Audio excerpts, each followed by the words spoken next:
Tenho a alegria também de chamar Dimas aqui na frente nessa manhã, que vai compartilhar a palavra conosco.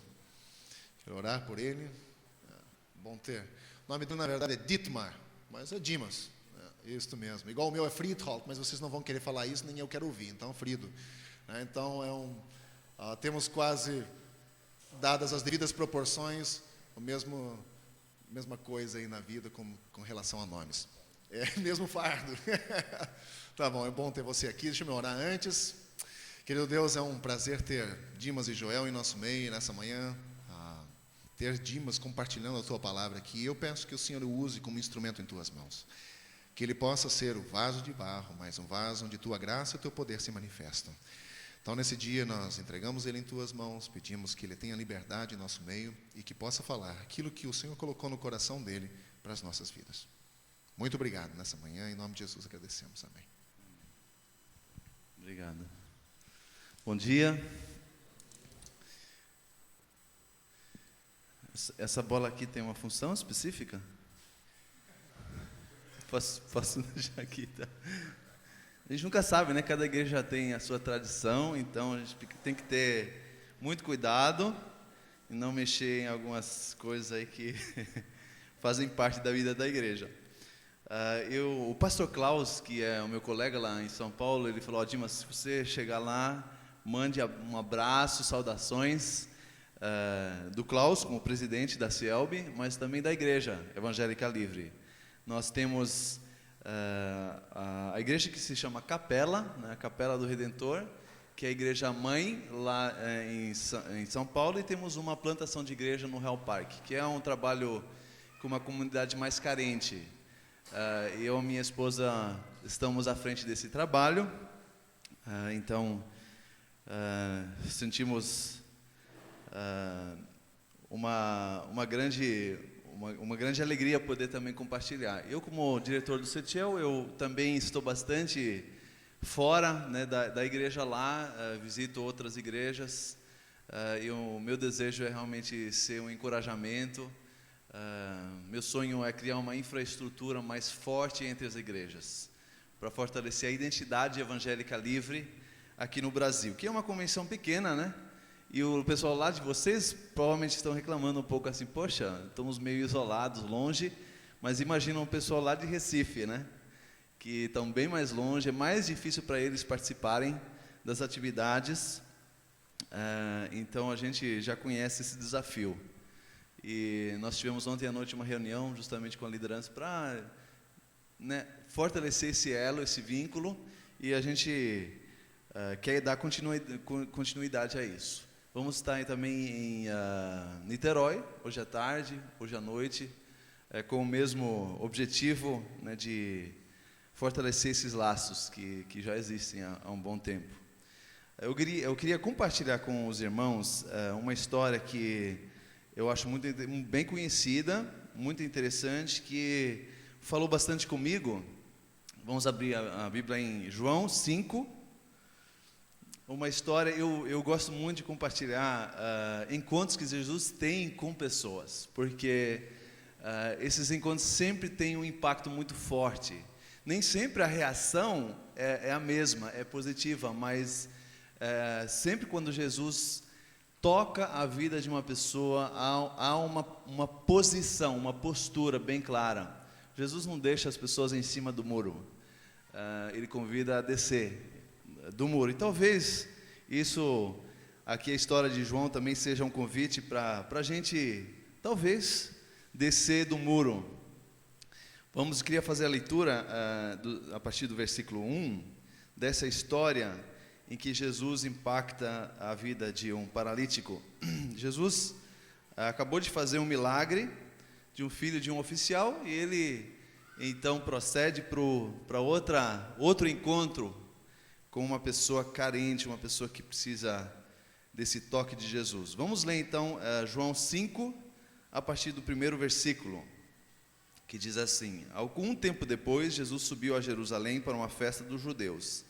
Há em Jerusalém, perto da Porta das Ovelhas, um tanque, que em aramaico é chamado Betesda, tendo 5 entradas em volta. Ali costumava ficar grande número de pessoas doentes e inválidas, cegos, mancos e paralíticos.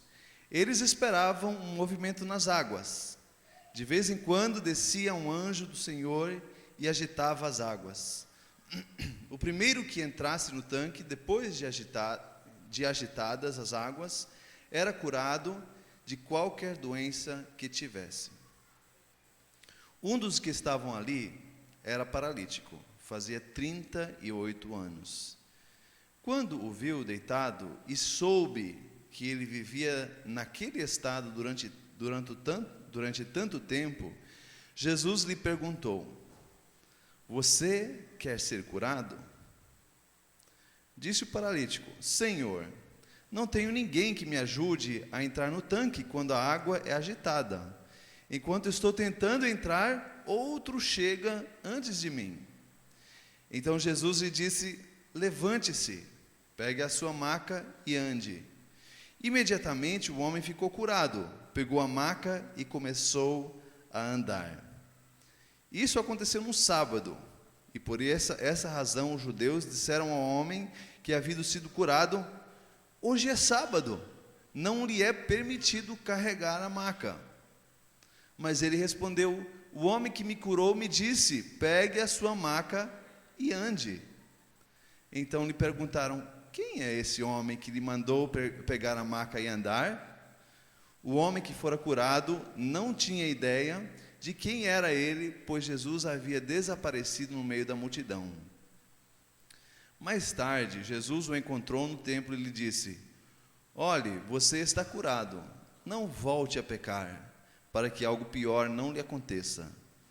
O homem foi contar aos judeus que fora Jesus que o tinha curado.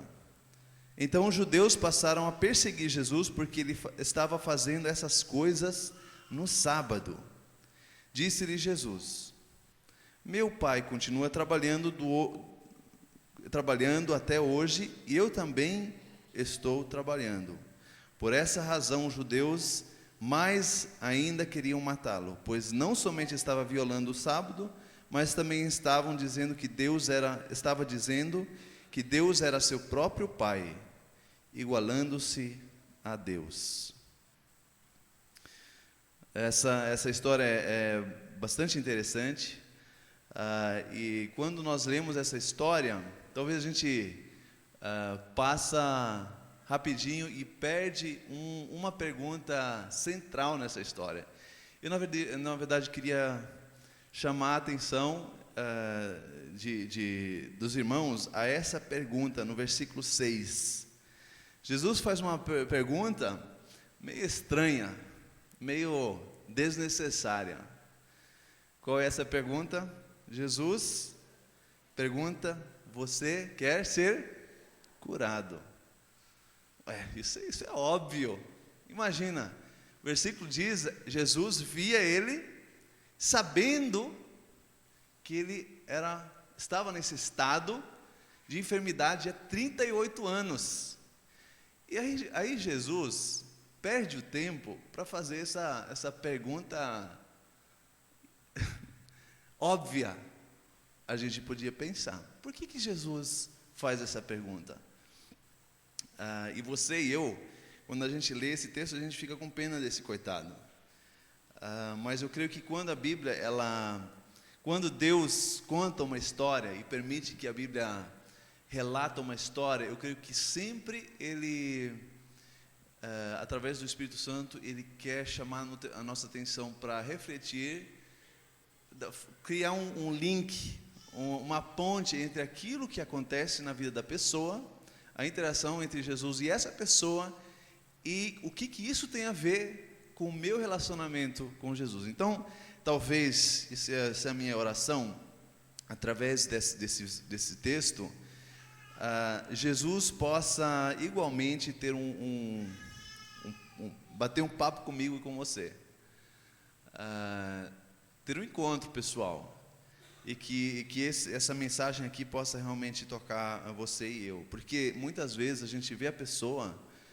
Você sabia que quando uma pessoa tem uma enfermidade, um problema, nós temos a tendência humana, nós humanos, incluindo todo mundo aqui, ninguém está fora desse desafio, essa tendência humana. Nós temos a grande facilidade de detectar problemas na vida do outro, né? Mas nós somos muito incompetentes quando o problema está com a gente. Por quê? Muitas vezes, quando o problema está na outra pessoa, a gente acha que o problema está na pessoa. Mas quando nós temos um problema e a pessoa aponta esse problema para nós, o que a gente faz? Naturalmente achamos que esse problema não tem a ver com a gente. Esse problema tem a ver com a esposa, né? Com o amigo, com o chefe, com o colega. Essa é uma tendência humana, todos nós funcionamos assim. É uma tendência carnal, né? Que nós temos às vezes dificuldades de encarar um confronto, claro. Mas voltando aqui a essa pergunta, quando Jesus faz essa pergunta para esse paralítico, algo na verdade muito óbvio, eu creio que essa pergunta presume 3 coisas. Em primeiro lugar, que esse homem precisa de cura. Esse homem precisa de cura. E Jesus faz essa pergunta porque Ele quer levar a pessoa a entender: será que você realmente reconhece que você precisa de cura? E para algumas pessoas é muito óbvio, né? Muitas vezes você olha para a pessoa e diz assim: lógico que precisa de cura. Ele tem esse problema, mas nem sempre a pessoa se enxerga, né? Então a primeira questão aqui, essa pergunta presume que você precisa de cura. Jesus basicamente diz assim: você, através dessa pergunta, e Jesus faz muitas perguntas, por isso eu amo a abordagem de Jesus. Ele faz perguntas, em primeiro lugar.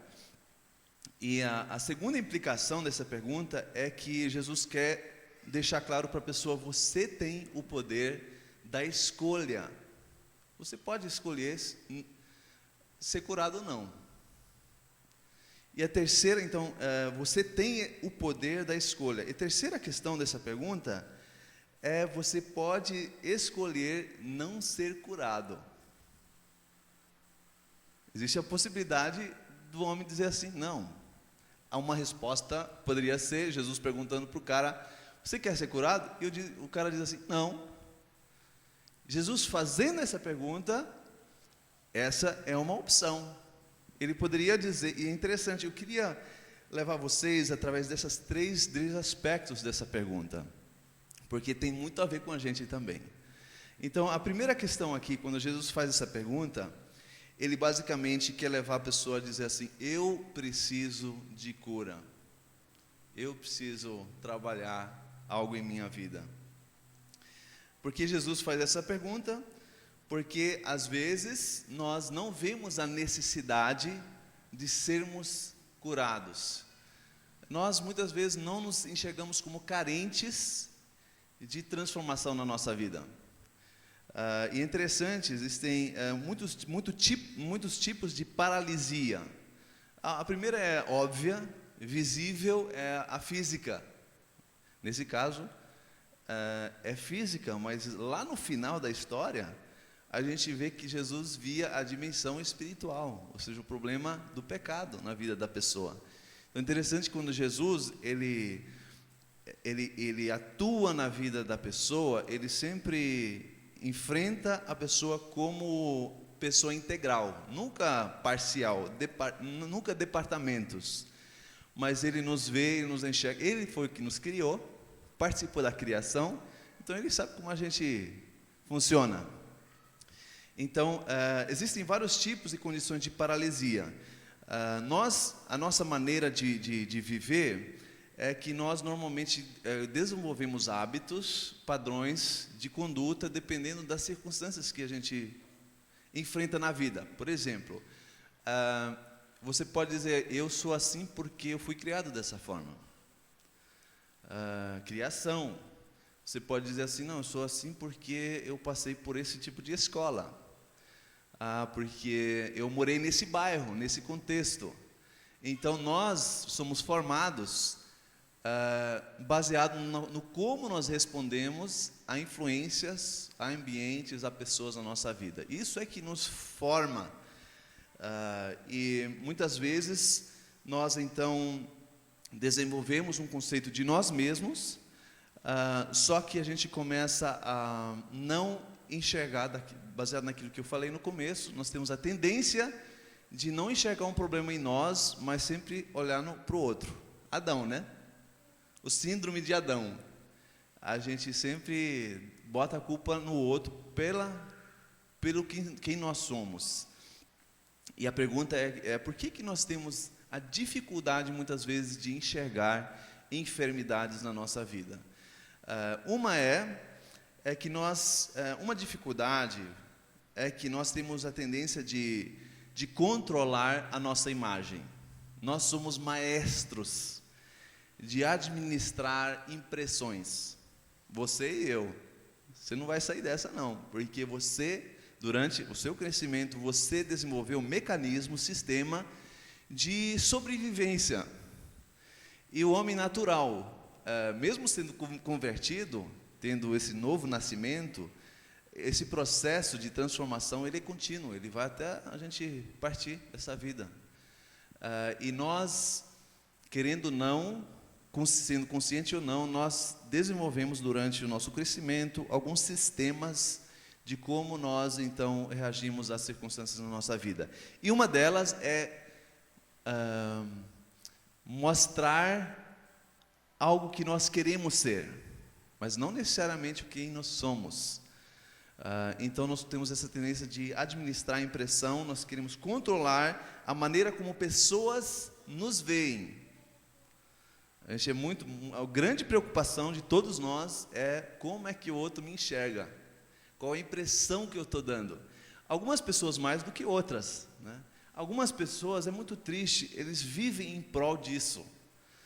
Isso é uma doença psicológica, emocional, e isso pode até se mostrar na maneira como nos relacionamos com as pessoas. Então, a gente tem medo que o outro descubra quem eu de fato sou. Uma pessoa definiu caráter como o que eu sou quando ninguém me vê. Vocês devem já ter ouvido isso, né? Caráter é aquela pessoa que eu sou quando ninguém me observa. Quando eu sinto, agora eu estou sozinho, né? Ninguém me observa, a gente sabe Deus, mas Deus, a gente às vezes acha que Deus é um aliado, né? Ele entende, Ele morreu por mim, Ele já me perdoou, eu posso cultivar esse pecadinho de estimação. A gente já fez um trato com Deus, muitas vezes. Mas diante de pessoas é muito, muito difícil, nós temos medo de sermos descobertos. Quando eu me casei, eu achava assim, poxa, Dima, você é um marido, você vai ser um maridão, cara. A Maura, sorte dela, né? Ter casado comigo. Olha, que sorte. Porque eu tinha uma imagem de mim mesmo. Porque durante todos os meus anos, eu me casei com 31, eu era muito bom em administrar a minha imagem. E as pessoas de fato achavam, esse cara é 10, né? Pastor de jovens. Então você aprende a realmente talvez aparecer ser alguém que você de fato não é. E o problema é que muitas vezes você não sabe disso. Você não está ciente de que você está vivendo assim, ou seja, você não se enxerga mesmo. Por isso a Bíblia diz que o coração é muito enganoso. Ele nos engana. Nós nos enganamos. Nós gostamos de nos enganar. Me engana que eu gosto, né? Vocês conhecem. E a gente se engana também.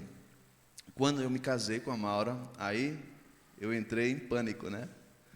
Pela primeira vez na minha vida, alguém entrou tão próximo como nunca antes. E ela começou a descobrir alguns podres. E pela primeira vez eu fui confrontado com algumas áreas da minha vida que nunca foi um desafio para mim. Eu não me conhecia, de fato, conscientemente, eu não sabia que eu era assim. E a minha reação foi o quê? Como eu não sabia que eu era assim, a minha explicação natural foi assim: é a Maura. A Maura está causando isso em mim. Deve ser o problema, deve ser a Maura. Aí a gente entrou pelo cano. Foram assim um tempo extremamente difícil, complicado, porque nós dois, né, já adultos, cabeça feita, e só uma dica aqui, não falam para ela, tá? Mas esse problema não era só eu, ela também tinha essa tendência de achar a mesma coisa. Então imagina, dois adultos começaram a conviver e de repente o Espírito Santo, por isso eu acho que Deus, o casamento é isso mesmo. Casamento é para eu crescer, não é para a Maura me completar. E eu achava isso. A minha convicção era assim. Quando eu me casei, eu falei assim: eu só vou me casar se esse casamento vai ser um benefício para mim. E na verdade eu achava assim: poxa, eu vou brilhar mais, né? Eu vou crescer mais.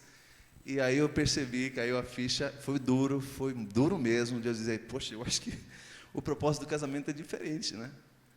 Deus me deu a Maura como um instrumento poderoso, e poderoso mesmo, viu? De realmente me moldar, começar a trabalhar essas áreas onde eu estava cego. O ponto cego, né? Quando você dirige carro, todos vocês que dirigem têm um ponto cego. Sabendo ou não, espero que vocês saibam disso. Só que na nossa vida real também temos um ponto cego e a gente ignora isso.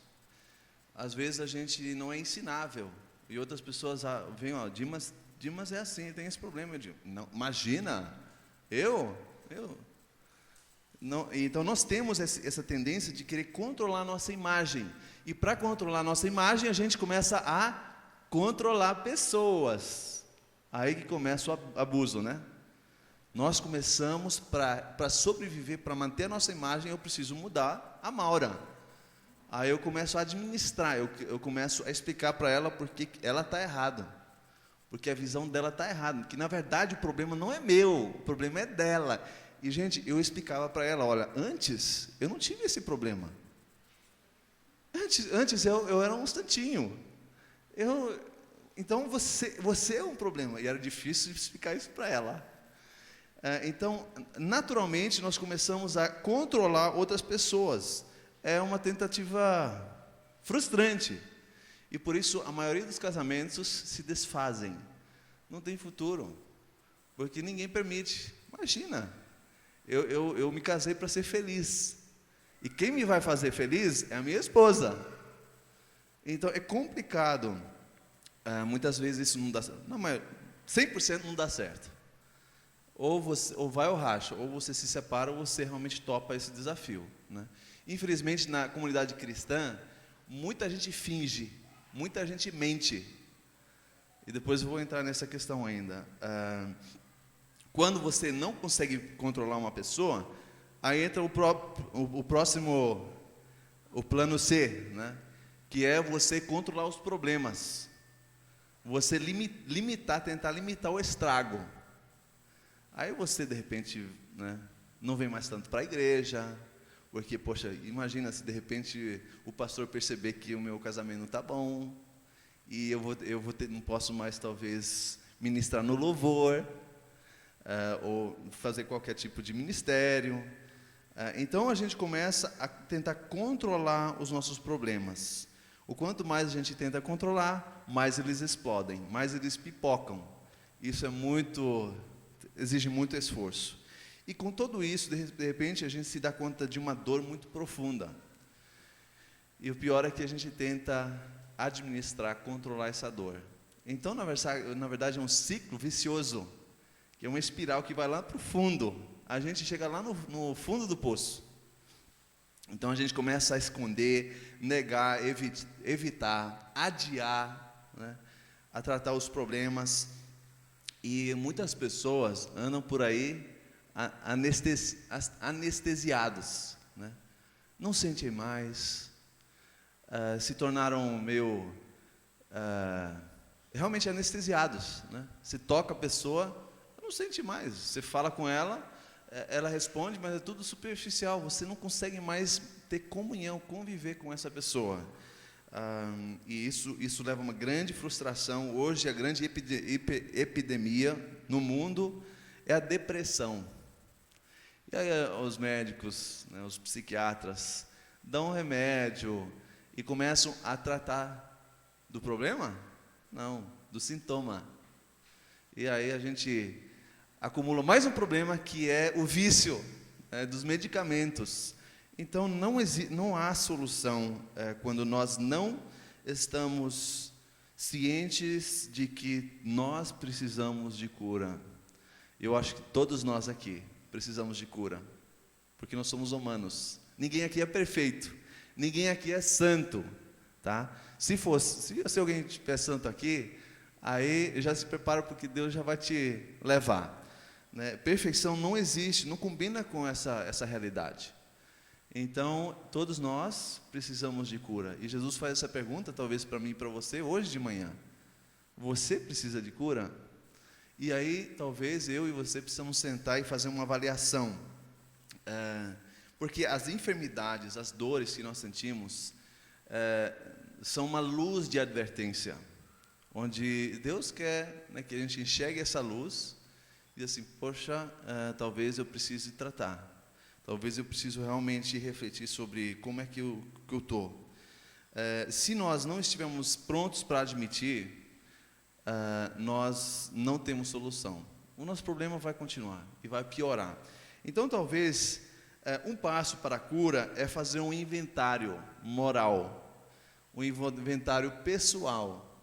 E Salmo 139 nos dá a dica, né? Em primeiro lugar, ir para o Senhor. Sonda-me, Senhor. A gente realmente considerar a possibilidade que eu não estou bem, porque você talvez veio para cá hoje de manhã dizendo assim, está tudo beleza na minha vida, e você continua a andar e achar que a vida cristã é isso. Mas pense, e esse é um convite, nós cantamos aqui o louvor, tivemos reflexão, vamos continuar essa reflexão. Talvez eu e você precisamos nos perguntar, onde é que eu sinto que alguma coisa não está bem? E você que tem o Espírito Santo, com certeza, se você der o espaço, ele vai conversar com você.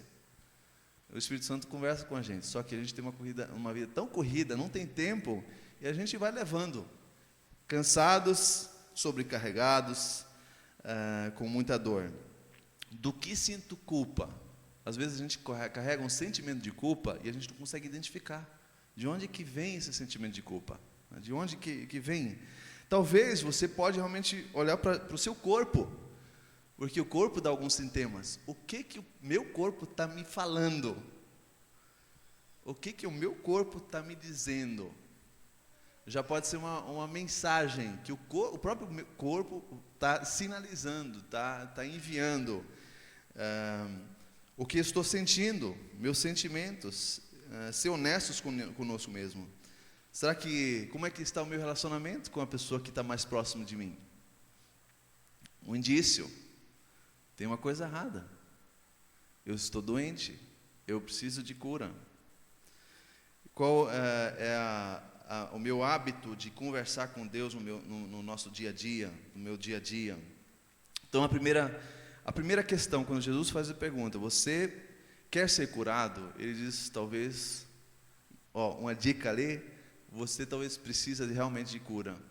Talvez você não esteja na mesma situação do paralítico, mas Deus quer trabalhar em nós. A segunda coisa é que Jesus fala assim, a bola está contigo.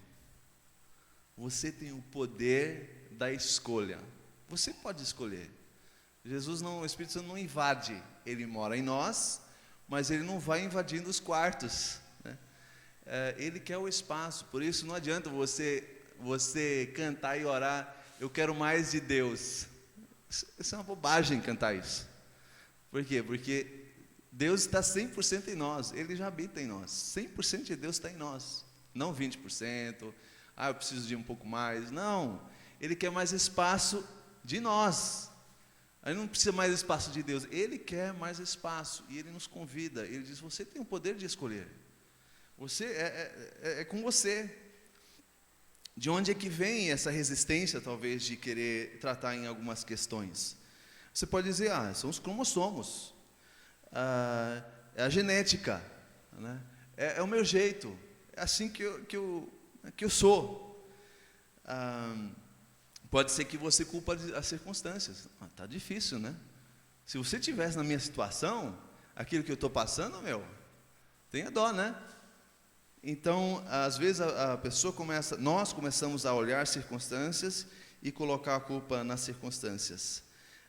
Algumas vezes a gente até diz, não, é realmente uma escolha que eu tomei. Deu errado, não foi boa. Me dei mal. Escolha errada. E de repente eu estou vivendo uma situação que eu reconheço foi por causa dessa escolha errada que eu tomei. Mas o mais importante é que a própria palavra de Deus, ela nos deixa muito claro, já desde o início da história com a humanidade, que o grande desejo de Deus é que nós nos tornemos parceiros, pessoas. Por que Deus nos criou? Para viver em comunhão, 1 Coríntios 1:9, em comunhão com a gente. E quando ele vê a igreja como noiva, ele não quer uma noiva infantil, se casar com uma noiva infantil, ele quer uma noiva madura, pronta, né? Preparada. Realmente, ele quer se relacionar com pessoas maduras. Por isso o apóstolo Paulo diz assim, chega de leite, chega, vocês precisam comer carne sólida. Isso é o desejo de Jesus, a proposta é assim, maturidade, crescer em maturidade.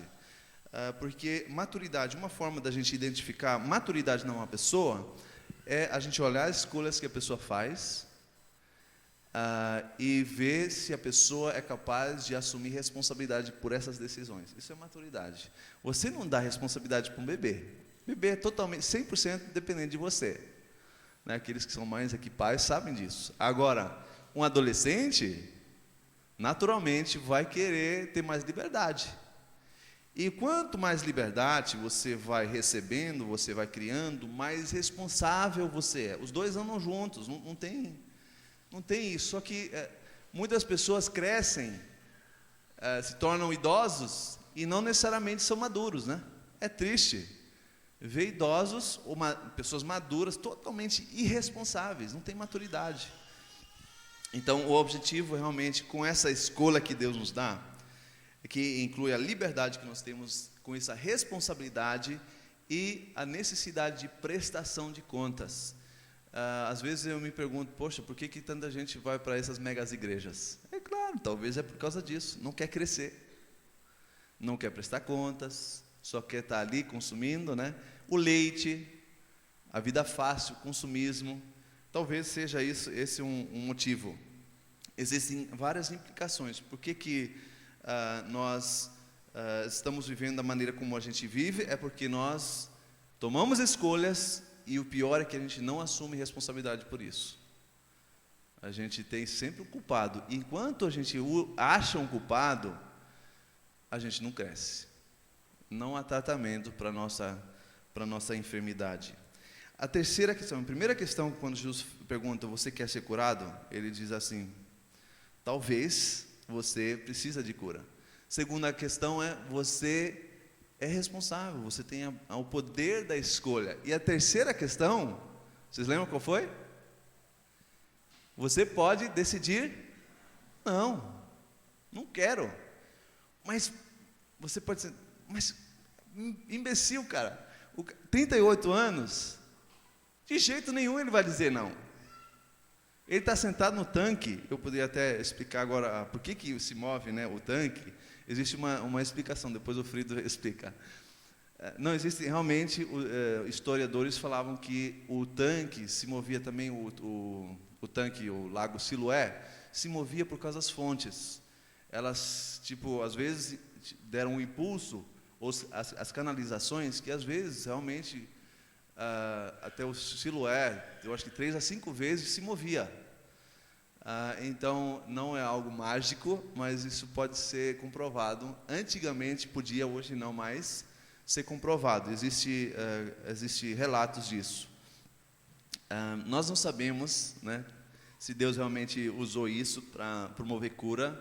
A Bíblia não fala nada disso. Mas o homem, ele estava ali e simplesmente não tinha condições de entrar no tanque.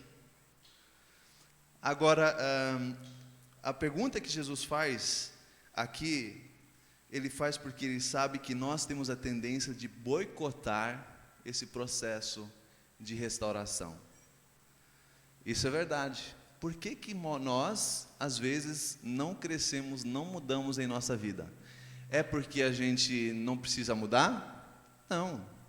A gente pode até reconhecer, não, eu preciso de mudança na minha vida. Muitos de nós sabemos, não, eu preciso. A minha esposa deixou bem claro, o Espírito Santo confirmou. E eu sei que eu preciso de cura. E você diz assim, na verdade eu sei que eu não posso simplesmente achar que eu vou deitar hoje à noite, vou fazer essa oração, Senhor, faça esse milagre na minha vida, embora que Deus faz, às vezes, né? Nem sempre, mas aí eu não posso achar, bom, amanhã eu vou levantar e eu não vou mais ter esse problema. Isso é espiritualização, isso é viajar na maionese, às vezes, né? Mas Jesus, Deus, Ele quer realmente, isso é um processo de maturidade, de dizer assim, você quer de fato?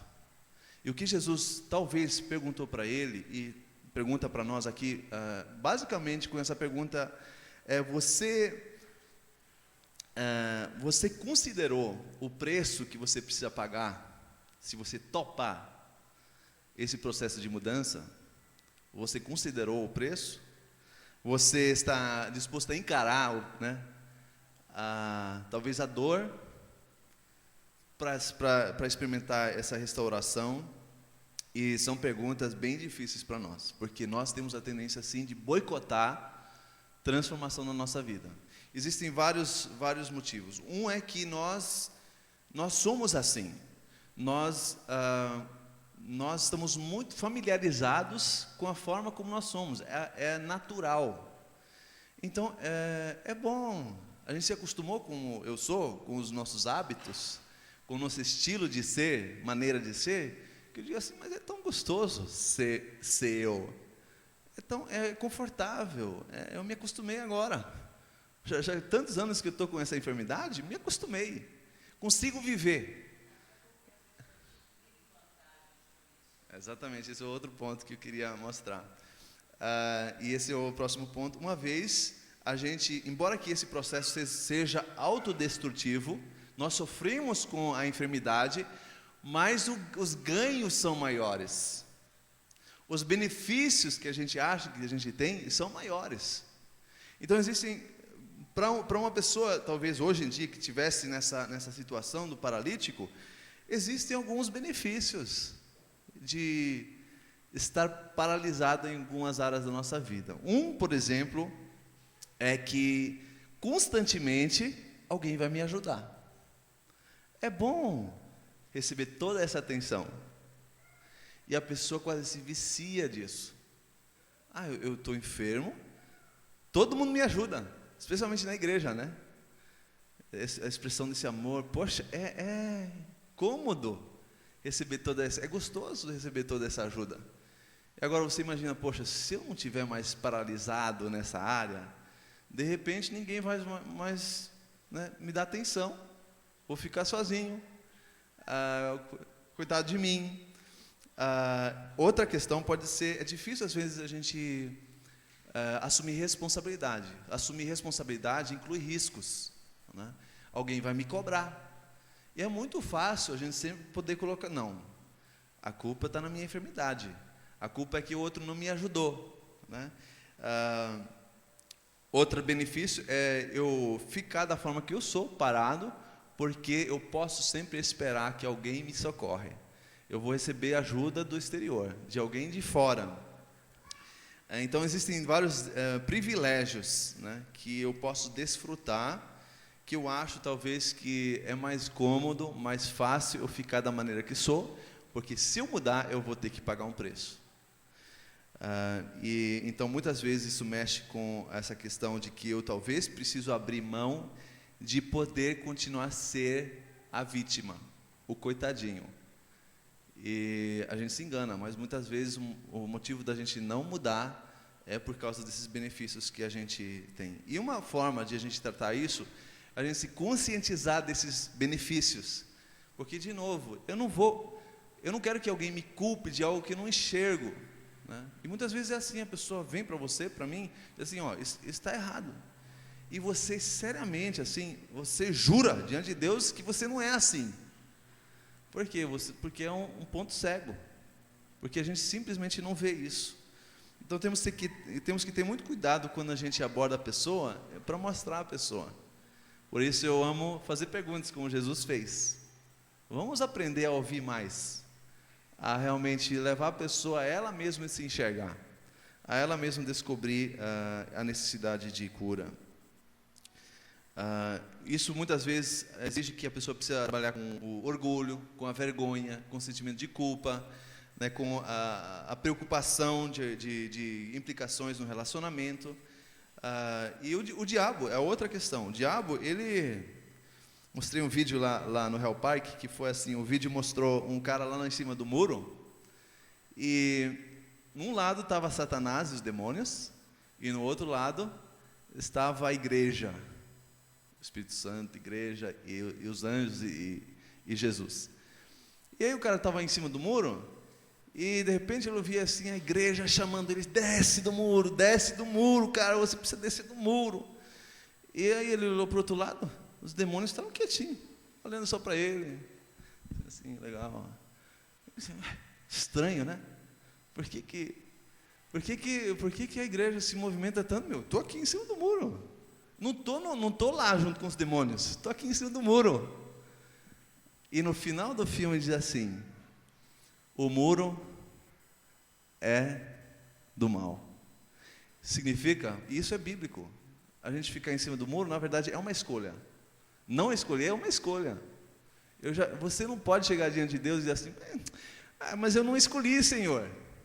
Jesus vai dizer: não, você de fato escolheu. Ficou em cima do muro, cara. Só que o muro não é meu. O muro não é meu, cara. Infelizmente o muro não é meu. E isso mexe com a gente. A gente talvez precise quebrar alguns paradigmas, alguns padrões. Realmente olhar, dar essa olhada para trás quando você dirige. A Maura, ela foi muito esperta. Ela é muito esperta. Ela sabia, ela aprendeu, tem esse ponto cego. O que ela fez? Ela simplesmente disse: sou muito esperta, eu vou mudar a posição do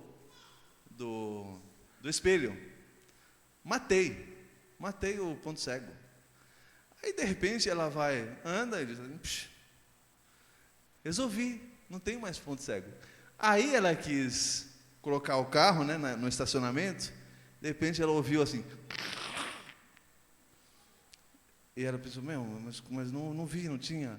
Aí ela percebeu que na verdade ela matou o ponto cego, mas ela desenvolveu outro, que era ao lado do carro. Ela não conseguia mais estacionar sem realmente verificar. Não adianta. A gente pode mudar o espelho, pode tentar mecanismos, o ponto cego vai permanecer. Eu acho que é algo que Deus coloca na nossa vida para a gente não se tornar independente das pessoas. Quando Deus quer trabalhar em nossa vida, quando Ele quer curar, Ele usa os outros. Só que muitas vezes nós, como igreja, agimos da mesma forma como esses fariseus. Coitado, ele experimentou, vivenciou a maior vitória da vida dele, foi curado. O que ele fez? Ele obedeceu a Jesus, pegou a maca e foi andando por aí. Jesus desapareceu. E de repente vem os líderes e assim: você está fazendo o quê? Quebrando uma regra. Você precisa se adequar à regra, ou seja, religiosidade. Um evangélico que somente segue regras, ele não é cristão, ele é religioso. Porque a vida cristã não é seguir regras, é conviver com Jesus. Jesus é a verdade, Ele é a mensagem, e nós temos a mensagem aqui na palavra. E muitas vezes nós agimos como os fariseus. A gente olha para a pessoa e a gente não enxerga aquilo que Deus fez na vida da pessoa, mas a gente está mais preocupado com as normas, com o estatuto, né, com aquilo que nós vemos na cara, e a gente às vezes não entende o que acontece lá no fundo, e nós julgamos as pessoas. E Jesus, Ele age claramente. Ele diz assim: meu Pai, Ele age, e eu também estou trabalhando. Então, essa convicção. Interessante que Jesus, depois, quando Ele encontra o paralítico, Ele, na verdade, fala para ele e fala sobre a questão do pecado. Então a cura, a gente não está relatado se Jesus conversou mais com ele, mas Jesus deixa claro, a cura não é só superficial, não é só física, mas é lá dentro que Deus quer transformar. Ele diz, não peques mais. Conhecemos outra história onde Jesus também fala, não peques mais. Transformação, ela deve ter um impacto. O problema é que quando nós queremos mudar em nossa vida, nós temos hábitos na nossa vida, e a ciência mostrou que quando nós desenvolvemos hábitos, o próprio cérebro está envolvido. Fisicamente, ele começa a desenvolver conexões.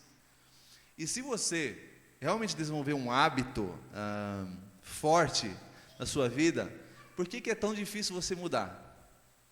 Por que é tão difícil a gente mudar? É muito difícil.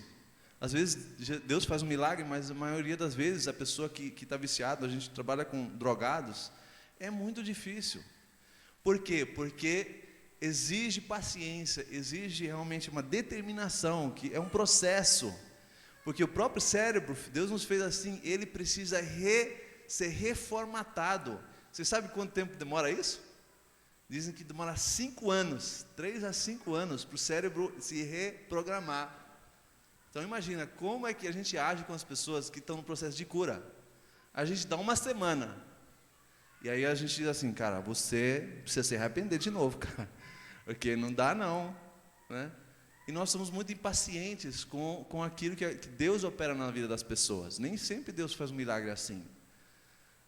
E quando a pessoa está nesse processo, ele nos convida como igreja, diz assim, olha, se engaja nesse processo, encoraja, seja um paciente.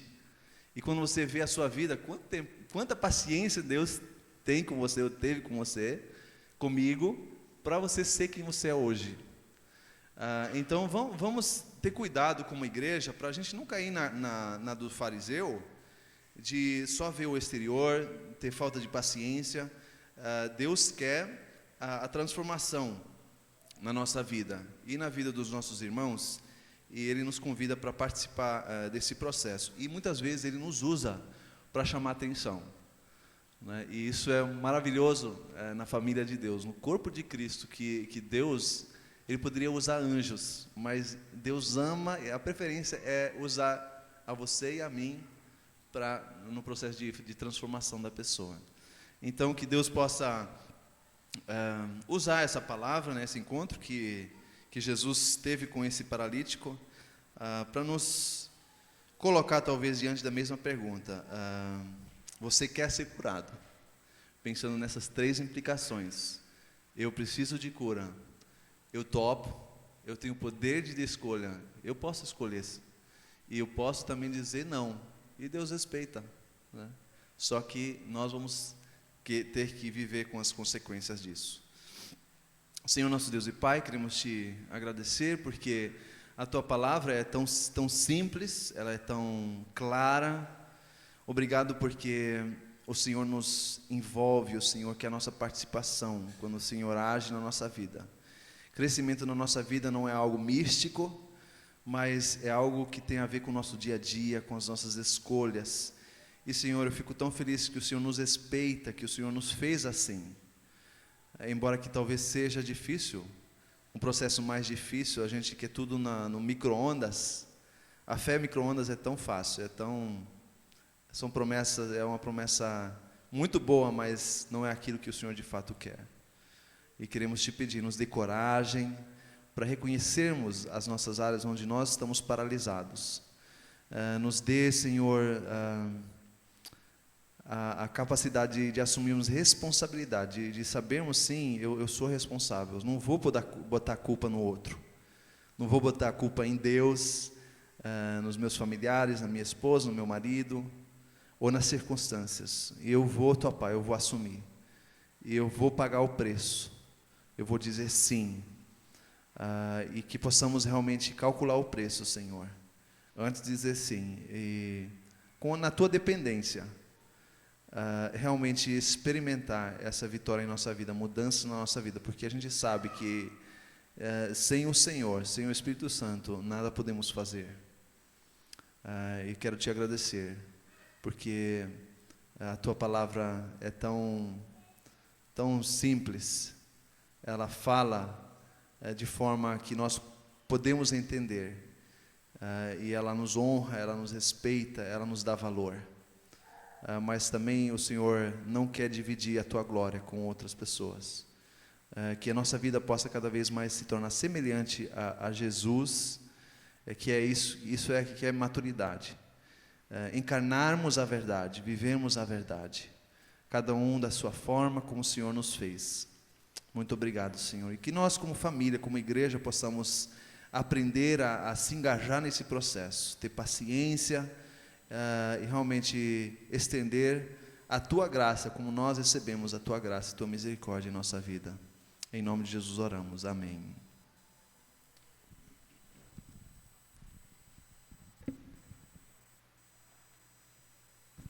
Obrigado, Dimas. Mas vocês ouviram quando ele falou da Maura aqui? Nós não vamos contar. Ninguém aqui vai contar para a Maura. Só que se ela entrar no site, ela vai ouvir a tua pregação. Então eu sinto muito. É boa essa palavra. Todos nós realmente precisamos de cura. Que Deus nos mantenha essa mensagem viva no coração. Possamos não só manter ela lá dentro, mas como eu já citei aqui antes, Tiago diz que sejamos praticantes, né? Não só ouvintes. Joel, ergue tua mão aí um pouco. Joel está junto com Dimas também. Joel é da terrinha de Minas Gerais. É bom ter vocês aqui. Obrigado pela disposição, por estarmos aqui, deixarem as famílias em casa e de compartilharem esse tempo com a gente. Quero encerrar essa manhã agradecendo ao Senhor por essa palavra. Isso demonstra que Deus nos ama, que Deus está interessado na nossa cura, na situação em que nós vivemos. Max Lucado sempre diz: Deus nos aceita do jeito que somos, mas por nos amar tanto, não quer que ficamos do jeito que estamos. Então, essa é uma demonstração do amor que Deus tem por cada um de nós. Nos aceita do jeito que somos. Não precisamos melhorar nada para sermos aceitos por Deus, mas Ele nos ama tanto que quer transformar nossa vida para sermos aquilo para qual Ele nos criou para ser. Que Deus abençoe você, que essa palavra fique na sua mente, no seu coração ainda durante esse dia, durante essa semana, e que você tome decisão a partir de hoje, em conformidade com isso que acabamos de ouvir aqui. Nós temos essa opção, sim ou não, e vamos conviver com as consequências. Querido Pai, obrigado mais uma vez por esse dia, por Tua palavra. Eu agradeço, Deus, porque o Senhor é tão bom a ponto de se importar conosco e de falar conosco nessa manhã através do Dimas com palavras tão claras e que exigem de nós posicionamento, porque com certeza, eu tenho absoluta certeza que essa manhã o Senhor falou aos nossos corações com essa mesma pergunta: você quer ser curado? Eu tenho certeza disso. E agora estamos nós diante dessa circunstância, diante dessa decisão. Temos a responsabilidade de dizer sim ou não ao Senhor e a cura que o Senhor pode promover em nossa vida, e não somente em nossa vida, mas também no meio dessa igreja. Então eu peço que o Senhor continue nos desafiando a essa chamada íntima de cura. Muito obrigado mais uma vez por a Tua palavra. Eu oro nessa manhã que a graça do Senhor Jesus e que o amor de Deus o Pai, a comunhão e consolação do Espírito Santo seja conosco hoje e sempre. Eu oro isso em nome de Cristo. Amém. Deus abençoe você, vá em paz, tenha um bom domingo, mas não saia daqui antes de abraçar todo mundo, tá? Está proibido de sair sem abraços. Deus abençoe você.